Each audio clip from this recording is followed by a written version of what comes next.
तो इस कहानी की शुरुआत होती है एक राजघराने से, जहां एमिलिन नाम की एक औरत काफी ज्यादा डरी हुई थी। तब उस हवेली का नौकर आकर उसे कहता है कि आप बहुत ज्यादा कमजोर हो चुकी हैं, इसलिए आपको कुछ खा लेना चाहिए। पर एमिलिन कहती है कि मैं ये सब अब और नहीं कर सकती, और वो उसे धक्का देकर वहां से भाग गई। जिसके बाद उसने एक रूम में आकर वहां रखे हुए पियानो की एक तार को अपने गले में लटका लिया, और उस तार के एक हिस्से को रेलिंग से बांधने के बाद वो कहती है कि ये सब आज मेरे साथ ही खत्म हो जाएगा। जिसके बाद उसने एक स्टैचू को पकड़कर वहां से कूदकर अपनी जान दे दी। तो अब यहाँ से सीन शिफ्ट होता है न्यूयॉर्क की ईवी नाम की लड़की पर, जो कि अपनी एक खास दोस्त ग्रेस के साथ एक होटल में वेट्रेस का काम करती है। और ग्रेस अक्सर उसे किसी अमीर लड़के को डेट करने की सलाह देती रहती थी। पर एक दिन ग्रेस ईवी को एक छोटा सा बैग देती है, जिस पर लिखा हुआ था फाइंड योरसेल्फ। तो अब काम खत्म होने पर ईवी अपने घर आकर मिट्टी के बर्तन बनाने लगी, क्योंकि ऐसा करना उसे बहुत पसंद था। और इसके साथ ही वो अपनी माँ का वॉइस मैसेज भी सुन रही थी। दरअसल ईवी के पेरेंट्स की मौत हो चुकी थी और उसका कोई रिश्तेदार भी नहीं था, इसलिए अब वो खुद को बहुत अकेला महसूस करती है। लेकिन जब उसने ग्रेस के दिए हुए बैग को खोला तो उसे उस बैग में से एक डीएनए टेस्ट किट मिली। जिसके बाद ईवी उस कंपनी की सारी डिटेल्स ऑनलाइन चेक करने लगी, और वहां से उसे पता चला कि ये लोग डीएनए टेस्ट के जरिए लोगों की फैमिलीज को ढूंढ लेते हैं। इसलिए अगले दिन ईवी ने भी अपना डीएनए टेस्ट का सैंपल कंपनी को भेज दिया, और उसी शाम उसे ओलिवर नाम के एक लड़के का मैसेज भी आ गया, जो कि उसका दूर का कजन था, और वो उसे मिलने के लिए बुला रहा था। तब ईवी ने इसके बारे में जब ग्रेस से पूछा तो ग्रेस ने कहा कि तुम्हें ऐसे ही किसी अनजान शख्स से नहीं मिलना चाहिए। लेकिन ईवी बहुत ही अकेला महसूस कर रही थी, और वो चाहती थी कि उसकी भी कोई फैमिली हो, इसलिए वो ओलिवर से मिलने का फैसला करती है। जिसके बाद ईवी ओलिवर से मिलने एक रेस्टोरेंट में आती है, जहां वो दोनों ही एक दूसरे को देखकर बहुत खुश हुए। तब ओलिवर ने ईवी को बताया कि तुम्हारी ग्रेट ग्रैंड मदर का किसी के साथ अफेयर था, और ये बात उन्होंने किसी को भी नहीं बताई थी। उन दोनों का एक बच्चा भी था, जिसे लेकर उसके ग्रैंडफादर कहीं दूर चले गए थे। और उसके साथ ही ओलिवर ने कहा कि हमारी फैमिली में सब लोग तुम्हारे बारे में जानकर बहुत खुश हैं, और कुछ ही दिनों में उसके घर में होने वाली शादी के लिए उसने ईवी को इनवाइट भी किया। मगर ईवी का कहना था कि अभी मेरे पास इतने पैसे नहीं हैं कि मैं इंग्लैंड आ सकूं। तो ओलिवर कहता है कि मैं खुद ही सारे इंतजाम कर दूंगा, इसलिए तुम्हें इसकी चिंता करने की कोई जरूरत नहीं है। और ओलिवर के इतना ज्यादा रिक्वेस्ट करने पर ईवी ने उसकी बात मान ली। जिसके कुछ दिनों बाद वो फ्लाइट पकड़कर इंग्लैंड के लिए निकल पड़ी। जिसके बाद ईवी ओलिवर से मिलती है, जो उसे लेने के लिए वहां पहले से ही मौजूद था। अब ओलिवर ईवी को अपने साथ एक शानदार हवेली में ले आया, जहां उसके कजन की शादी की तैयारियां चल रही थी। और वहां गाड़ी से उतरकर ओलिवर हवेली के मालिक से मिलने चला गया। पर इसी बीच ईवी हवेली को देखते हुए दिया नाम की एक मेड से टकरा जाती है, जिसकी वजह से दिया के हाथ से कांच के गिलास नीचे गिर गए, और ईवी गिलास इकट्ठा करने में उसकी मदद करने लगी। लेकिन तभी हवेली का नौकर फील्ड वहां आकर उन मेड्स पर चिल्लाने लगा, और ईवी को उसका ऐसा बर्ताव बिल्कुल भी अच्छा नहीं लगता। इसी बीच वहां पर वॉल्टर नाम का एक बंदा आकर फील्ड से कहता है कि ईवी हमारी खास मेहमान है, इसलिए इनका खास ख्याल रखा जाए। और तब फील्ड ईवी से माफी मांगकर वहां से चला जाता है।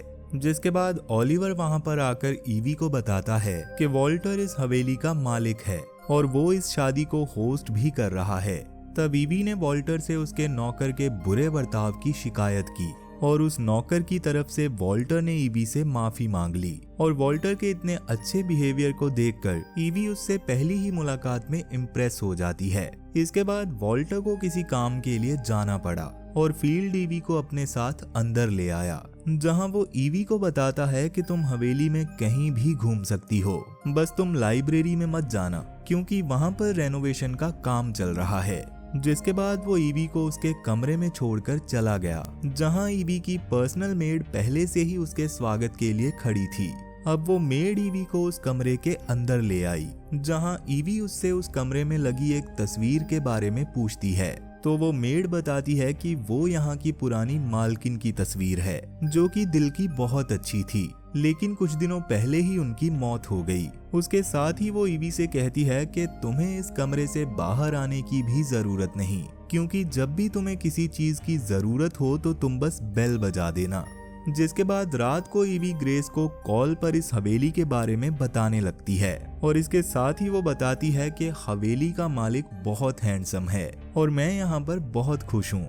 मगर इसी दौरान वॉल्टर ईवी से मिलने चला आया और अपने नौकर की बदतमीजी के लिए फिर से ईवी से माफी मांगने लगा। इसके साथ ही वो कहता है कि मुझे अच्छा लगा कि तुमने यहाँ आने का फैसला किया, और वो ईवी को गुड नाइट बोलकर वहाँ से चला गया। जिसके बाद ईवी हेडफोन्स लगाकर जॉगिंग के लिए निकल पड़ी, जहाँ थोड़ा आगे जाने पर उसे जंगल में एक छोटा सा घर दिखाई दिया, और जब उसने पीछे मुड़कर हवेली की तरफ देखा तो उसे अपने कमरे की खिड़की पर वही औरत दिखाई दी जिसे हमने कहानी की शुरुआत में मरते हुए देखा था, और उसके साथ ही ईवी को उसकी आवाज भी सुनाई दे रही थी। पर इतने में ही ईवी की आंख खुल जाती है, क्योंकि ये बस एक सपना था। लेकिन उठने के बाद ईवी को लगने लगा कि सामने पड़ी कुर्सी पर कोई बैठा हुआ है, पर जब उसने लाइट ऑन की तो वहां पर कोई भी नहीं था। इसके बाद वो पानी लेने के लिए रूम से बाहर आती है, जहां वो देखती है कि फील्ड नीचे सभी मेड्स के साथ खड़ा था, और वो उनसे कह रहा था कि तुम्हें बस काम मिलने ही वाला है। मगर इसी बीच एक डरावना साया ईवी का पीछा कर रहा था, पर जैसे ही ईवी पीछे मुड़ी तो वो साया गायब हो गया, और तभी उसके पास उसकी मेड आ जाती है, जो ईवी को वापस उसके कमरे में जाने के लिए कहती है, क्योंकि इस वक्त किसी को भी अपने कमरे से बाहर आने की इजाजत नहीं थी। जिसके बाद ईवी की मेड उसे वापस कमरे में ले जाती है। तभी नीचे 2 बार बेल बजने पर फील्ड ने 2 नंबर पर खड़ी इमोजिन को रोककर बाकी सब मेड्स को वहां से भेज दिया। जिसके बाद उसने इमोजिन को लाइब्रेरी की सफाई करने के लिए अकेले ही लाइब्रेरी के अंदर भेज दिया, और अपने मुंह पर हाथ रखकर एक मंत्र पढ़ने लगा। उधर लाइब्रेरी के अंदर लाइट ना होने की वजह से इमोजिन ने मोमबत्तियां जला ली और हेडफोन्स लगाकर साफ सफाई करना शुरू कर दिया। मगर उसे नहीं पता था कि एक डरावना साया उसके आसपास ही घूम रहा है। तभी म्यूजिक सुनते वक्त वो देखती है कि वहां पड़ी कुर्सी अपने आप ही हिल रही थी, जिसके बाद वहां पड़ा म्यूजिक सिस्टम भी अपने आप ही चलने लगा, और जो मोमबत्तियां उसने जलाई थी वो सब भी अपने आप ही बुझ गई। तब जैसे ही उसे छत से कुछ आवाज आई तो उसने ऊपर देखा, मगर तभी एक मॉन्स्टर ने उस पर हमला कर दिया। अब अगली सुबह ईवी को उठने में थोड़ी देर हो गई थी, इसलिए वो जल्दी से रेडी होकर रूम से बाहर आई। मगर तब तक सभी फैमिलीज रीयूनियन के लिए आ चुकी थी, और ईवी ने जब नीचे आकर उन्हें ज्वाइन किया तो ओलिवर ने उसे अंकल जूलियस और अंकल एल्फ्रेड से मिलवाया, और अंकल एल्फ्रेड ईवी को देखकर बहुत खुश हुए और उन्होंने उसका बहुत ही प्यार से अपनी फैमिली में स्वागत किया। तब ये सब देखकर ईवी बहुत ज्यादा स्पेशल फील कर रही थी, इसलिए वो भी उन सब का शुक्रिया करती है। दूसरी ओर फील्ड ने दिया और उसके साथ एक और मेड को बेसमेंट से वाइन की बोतल लाने के लिए भेजा, जिसके बाद वो दरवाजे को लॉक करके वैसे ही मंत्र पढ़ के वहां से चला गया। और जब वो दोनों मेड्स बेसमेंट के अंदर आई तो वहां पर बहुत अंधेरा था, इसलिए वो माचिस जलाकर अलग अलग जगह पर उस बोतल को ढूंढने लगी। और उस बोतल के मिलने पर जैसे ही रिया उसे रैक से बाहर निकालने लगी तो किसी ने उसका हाथ पकड़ लिया। उसी वक्त दूसरी मेड के पीछे भी एक साया खड़ा हुआ था, और जैसे ही उस मेड ने पीछे मुड़कर देखा तो एक मॉन्स्टर उसकी गर्दन तोड़कर उसे वहां से खींच कर ले गया। और ये सब देखकर डरी हुई दिया पीछे की ओर खिसकने की कोशिश करने लगी, पर उसके पीछे भी वैसा ही एक मॉन्स्टर खड़ा हुआ था, जिसे देखकर वो काफी जोर से चिल्लाती है। अब अगले सीन में ईवी जब अपने कमरे में आई तो उसे वहां पर एक प्यारी सी ड्रेस मिली, जो कि उसे वॉल्टर ने आज रात होने वाली पार्टी में पहनने के लिए भेजी थी। जिसके कुछ ही देर बाद वो तैयार होकर पार्टी में आ जाती है, और वहां एक बार फिर से शाही तरीके से उसका स्वागत किया गया। तब इसके बाद वहां पर 2 अमीर घर की लड़कियों की एंट्री हुई, जिनका नाम था लूसी और विक्टोरिया, और वो दोनों आकर ईवी से बातें करने लगी। पर ईवी के साथ लूसी का बर्ताव काफी अच्छा था, जबकि विक्टोरिया बातों ही बातों में ईवी को नीचा दिखाने की कोशिश कर रही थी। और ईवी को भी जल्दी ही ये समझ आ गया था, इसलिए वो ड्रिंक लेने के बहाने वहाँ से चली गई। पर लूसी ईवी से बात करना चाहती थी, इसलिए वो भी उसके पीछे पीछे ही आ गई। लूसी कहती है कि मेरा न्यूयॉर्क आने का बहुत मन है, जिस पर ईवी ने कहा कि जब भी तुम न्यूयॉर्क आओगी तो मैं तुम्हें पूरा शहर घुमाऊंगी। और बातों ही बातों में उनकी काफी अच्छी दोस्ती हो गई, जिसके थोड़ी ही देर में वहाँ पर वॉल्टर की एंट्री हुई और वो आते ही ईवी के साथ डांस करने लगा। पर ईवी को डांस नहीं आता था और वो सबके सामने थोड़ा अनकंफर्टेबल भी फील कर रही थी, इसलिए वॉल्टर उसे अपने साथ पार्टी से बाहर ले आया, जहां ईवी ने उसे हवेली के पास बने उस छोटे से घर के बारे में पूछा।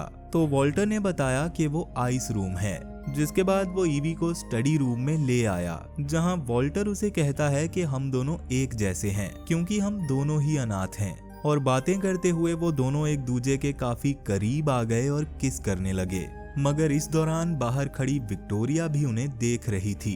अब पार्टी खत्म होने के बाद विक्टोरिया वॉल्टर से ईवी के बारे में बात करती है, मगर वॉल्टर ने उसे वॉर्न करते हुए कहा कि ईवी बहुत ही अच्छी लड़की है, इसलिए तुम उसके साथ थोड़ा अच्छे से पेश आओ। जिसके बाद रात को सोते वक्त जब ईवी की आंख खुली तो उसे अपने बेड के ऊपर एक मॉन्स्टर दिखाई दिया, जिससे डर के वो बेड के नीचे छुप गई। लेकिन तभी किसी ने बेड के ऊपर से उसका ब्लैंकेट खींच लिया और उसे एक मॉन्स्टर का हाथ दिखाई दिया।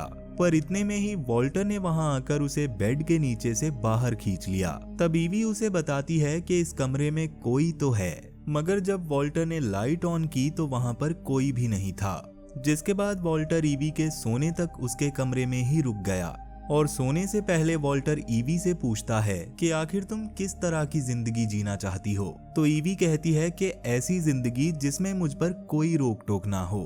और तब वॉल्टर उसे अपने बारे में बताने लगा कि मैं अपनी जिंदगी में एक ऐसा इंसान चाहता हूँ जो मुझे वैसे ही अपनाए जैसा मैं हूँ। अब अगली सुबह जब ईवी की आंख खुली तो उसे वॉल्टर का एक प्यारा सा मैसेज मिला, जिसके बाद लूसी और विक्टोरिया वहां आकर उसे स्पा के लिए अपने साथ ले गई। पर तभी विक्टोरिया ईवी से ये कहने लगी कि वॉल्टर के इतना करीब जाने से पहले तुम्हें उसके बारे में अच्छे से जान लेना चाहिए। मगर ईवी कहती है कि मुझे वॉल्टर के पास्ट के बारे में जानने की कोई जरूरत नहीं है, क्योंकि वो जैसा भी है मैं उसे वैसे ही पसंद करती हूँ।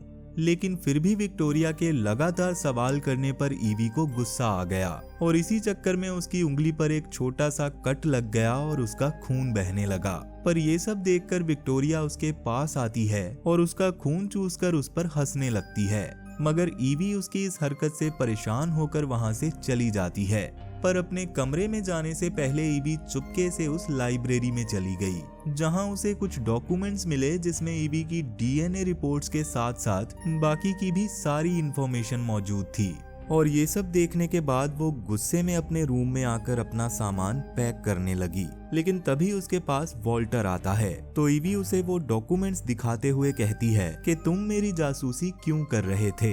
अगर तुम्हारे पास मेरी पूरी डिटेल्स पहले से ही थी तो फिर तुम मुझे जानने का नाटक क्यों कर रहे थे। जिस पर वॉल्टर उससे कहता है कि तुम मेरे लिए बिल्कुल अनजान थी और मेरे घर में रहने आ रही थी, इसलिए तुम्हें अपने घर बुलाने से पहले मैं जानना चाहता था कि कहीं तुम भी उन लोगों में से तो नहीं जो पैसों के लिए किसी को भी धोखा दे सकते हैं। और ये सुनकर ईवी ने उसे माफ कर दिया। इसके साथ ही वॉल्टर ईवी से कहता है कि मैं तुम्हें चाहने लगा हूँ, इसलिए मैं अब तुमसे दूर नहीं होना चाहता। जिसके बाद वो दोनों इंटीमेट होने लगते हैं और थोड़ा टाइम स्पेंड करने के बाद वॉल्टर ने ईवी को शादी के लिए प्रपोज कर दिया, तो ईवी ने भी मजाक मजाक में उसे हाँ कर दी। तब वॉल्टर उसे रिहर्सल डिनर के लिए अपनी दी हुई ड्रेस पहनकर तैयार होने के लिए कहता है और खुद भी तैयार होने के लिए चला जाता है। जिसके कुछ ही देर में ईवी भी तैयार होकर वहां पहुंच गई। तब ईवी के आने के बाद वॉल्टर सभी फैमिलीज का वेलकम करता है। लेकिन इसके बाद जब वो लोग खाना शुरू करते हैं तो ईवी वॉल्टर से पूछती है कि दूल्हा और दुल्हन कहां पर हैं। जिस पर वॉल्टर दोबारा खड़े होकर एक अनाउंसमेंट करने लगता है। वो कहता है कि काफी सालों से हमारे परिवार में एक शख्स की कमी थी, जो कि अब ईवी और मेरी शादी के बाद पूरी हो जाएगी। पर ईवी ये सुनकर एकदम हैरान हो चुकी थी, क्योंकि उसे लगा था कि शायद वॉल्टर ने उसके साथ मजाक किया होगा। और तब उसे एहसास हुआ कि असल में यहाँ पर कोई शादी नहीं हो रही, और अब तक जो भी इंतजाम हो रहे थे वो सब एक प्लान का हिस्सा था, जो कि वॉल्टर ने ईवी से शादी करने के लिए बनाया था। और इस प्लान में वो सारी फैमिलीज भी शामिल थी। जिसके बाद जब वॉल्टर ने फील्ड को दावत पेश करने के लिए कहा, तो फील्ड ने खाना परोस रही एक मेड को पकड़कर उसका गला काट दिया और उसका खून एक बाउल में इकट्ठा कर लिया, जिसे देखकर ईवी बहुत ज्यादा डर गई। तभी वॉल्टर की बातों से हमें पता चलता है कि विक्टोरिया और लूसी दोनों ही उसकी पत्नियां हैं और उनकी फैमिली सालों से वॉल्टर के लिए काम करती आई हैं, जिसके बदले में वॉल्टर उन सब की रक्षा के साथ साथ उन्हें ऐशो आराम की जिंदगी जीने का मौका देता है। लेकिन जब एमलिन अलेक्जेंडर उसे छोड़कर चली गई तो उन सभी फैमिलीज का बॉन्ड टूट गया। पर आज ईवी से शादी करने के बाद ये बॉन्ड फिर से जुड़ जाएगा। तब काफी सहमी हुई ईवी वहां से उठकर जाने लगती है, मगर गार्ड्स ने उसे वहीं पर रोक लिया और वॉल्टर उसे कहता है कि अब तुम मेरी होने वाली बीवी हो, इसलिए तुम यहाँ से नहीं जा सकती। और उसने विक्टोरिया और लूसी को ईवी को शादी के लिए तैयार करने का आदेश दे दिया। जिसके बाद कुछ गार्ड्स ईवी को उठाकर एक कैद खाने में छोड़ देते हैं, जहां लूसी और विक्टोरिया ईवी को बताती हैं कि हम तीनों की ब्लड लाइन बहुत खास है और हमारे खून के कॉम्बिनेशन से हम चारों ही बहुत ही शक्तिशाली हो जाएंगे, जिससे हम हमेशा जवान रहेंगे। पर इसके लिए तुम्हें सेरेमनी के दिन वॉल्टर का खून पीना पड़ेगा, जिससे तुम भी बहुत ज्यादा शक्तिशाली हो जाओगी। लेकिन जब वॉल्टर तुम्हारा खून पिएगा तो हम सबका ये बॉन्ड परमानेंट हो जाएगा, जिससे हम सबको अमर होने का वरदान मिलेगा और हम तीनों पत्नियां तब तक उन पावर्स का इस्तेमाल कर पाएंगी जब तक वॉल्टर जिंदा रहेगा। और वहीं पर हम दिया को भी देखते हैं, जिसे उन्होंने अब तक बंदी बनाकर रखा हुआ था। और जब विक्टोरिया दिया का खून पीने लगती है तो ईवी उसे रोक देती है। जिसके बाद लूसी और विक्टोरिया ईवी को एक कॉफिन में बंद करके वहां से चली जाती हैं। और ईवी के इतना मदद के लिए चिल्लाने के बावजूद वो पूरी रात उस बॉक्स में बंद रहती है। लेकिन अगले दिन ईवी की पर्सनल मेड ने उस बॉक्स को किसी तरह से खोल दिया और उसने ईवी को तब तक भागते रहने के लिए कहा जब तक कि वो इस शहर से बाहर ना निकल जाए। और इसके साथ ही उसने ये भी बताया कि इन शैतानों को इनका गला काटकर या फिर आग से जलाकर ही मारा जा सकता है। मगर तब तक ईवी के भागने के बारे में फील्ड को भी पता चल चुका था, इसलिए उसने अपने सभी लोगों को ईवी को ढूंढने भेज दिया। मगर तब तक ईवी भागकर हवेली से दूर बने आइस रूम में पहुंच चुकी थी, जहां उसे हवेली में काम कर रही कई मेड्स की लाशें मिली। पर किसी के आने की आवाज सुनकर वो एक बेंच के नीचे छुप गई। तभी उस रूम में फील्ड आता है, जो कि उस बूढ़ी मेड की लाश को वहां रखने आया था, जिसने ईवी की भागने में मदद की थी। तब ईवी के चेहरे पर उस मेड के खून की बूंदें गिरने लगती हैं, जिससे ईवी घबरा गई और फील्ड को उसके यहाँ होने का एहसास हो गया। मगर जैसे ही वो पीछे मुड़ा तो ईवी उसे उसी रूम में बंद करके वहां से भाग गई। अब वहां से भागकर ईवी दूसरे टाउन में पहुंच जाती है, जहां वो एक बूढ़ी औरत से मदद मांगने लगी और वो औरत ईवी को अपने घर के अंदर ले आई, जहां एक बूढ़ा आदमी भी मौजूद था। तब ईवी उन्हें बताती है कि कुछ लोग मेरे पीछे पड़े हुए हैं और वो उन्हें पुलिस को कॉल करने के लिए कहती है। पर वो बूढ़ी औरत उसे आराम से चाय पीने के लिए कहकर फोन पर किसी से बात करने लगी। मगर तभी ईवी की नजर उनके घर में लगी हुई एक फोटो पर पड़ती है, जिसे देखकर वो समझ गई कि ये लोग भी वॉल्टर के साथ मिले हुए हैं। इसलिए वो वहां से भागने की कोशिश करने लगती है, लेकिन उससे पहले ही उस बूढ़ी औरत ने उसे बेहोश कर दिया। और जब ईवी की आंख खुली तो वो वॉल्टर के कब्जे में थी। अब इसके कुछ देर बाद ईवी दुल्हन की तरह तैयार होकर शादी करने के लिए आ जाती है और वहां दिया को भी बंदी बनाकर रखा हुआ था। और इस रस्म के दौरान जब वॉल्टर ने अपना हाथ काट कर ईवी को खून पीने के लिए दिया तो वो बिना डरे उसके खून को पी गई, जिससे वॉल्टर की शक्तियां ईवी को मिल जाती हैं और वो काफी ज्यादा शक्तिशाली हो जाती है। पर वॉल्टर का खून पीने के बाद ईवी ने उसे अपना खून पीने नहीं दिया, क्योंकि उसका प्लान तो कुछ और ही था। वॉल्टर का खून पीने के बाद ईवी कहती है कि मैं दिया का खून पीना चाहती हूँ। मगर जैसे ही वो दिया के पास आई तो उसने वहां लगी सारी मोमबत्तियां गिरा दी, जिससे वहां पर आग लग गई। और जब वॉल्टर ने ईवी को रोकने की कोशिश की तो वो वॉल्टर के सीने पर किसी नुकीले हथियार से हमला कर देती है, जिससे वॉल्टर पूरी तरह से बदल गया और बूढ़ा होने लगा। अब इस सब के बाद ईवी दिया को लेकर वहां से भाग गई, मगर विक्टोरिया ने उसका पीछा किया और उससे लड़ने लगी। अब विक्टोरिया ईवी के सीने पर अपने नाखूनों से हमला कर देती है, मगर उसी वक्त लूसी ने वहां आकर ईवी को बचा लिया, क्योंकि उसे भी ये खून खराबा पसंद नहीं था। जिसके बाद विक्टोरिया और लूसी आपस में लड़ते हुए मारी गई। पर उसके बाद वहां पर फील्ड आकर एक भाले से ईवी पर हमला कर देता है, पर ईवी अपनी पूरी ताकत लगाकर उसी भाले से फील्ड के गले पर वार करती है, जिससे फील्ड की मौत हो जाती है। अब इस सब के बाद जब ईवी वहां से जाने लगी तो वॉल्टर ने वहां आकर उसे गले से पकड़ लिया। वो कहता है कि मैं तुम्हें अपनी शक्तियों के साथ एक अच्छी जिंदगी देना चाहता था, लेकिन बदले में तुमने मुझे ही धोखा दे दिया। पर ईवी कहती है कि ऐसी जिंदगी जीने की बजाय मैं मरना पसंद करूंगी। जिसके बाद ईवी एक तार से वॉल्टर के हाथ को काटने के बाद उसे आग में फेंक देती है और वॉल्टर भी इस आग में जलकर मारा जाता है। और वॉल्टर के मरने के साथ ही उसकी शक्तियां भी खत्म हो गई थी, जिसकी वजह से ईवी फिर से नॉर्मल हो जाती है।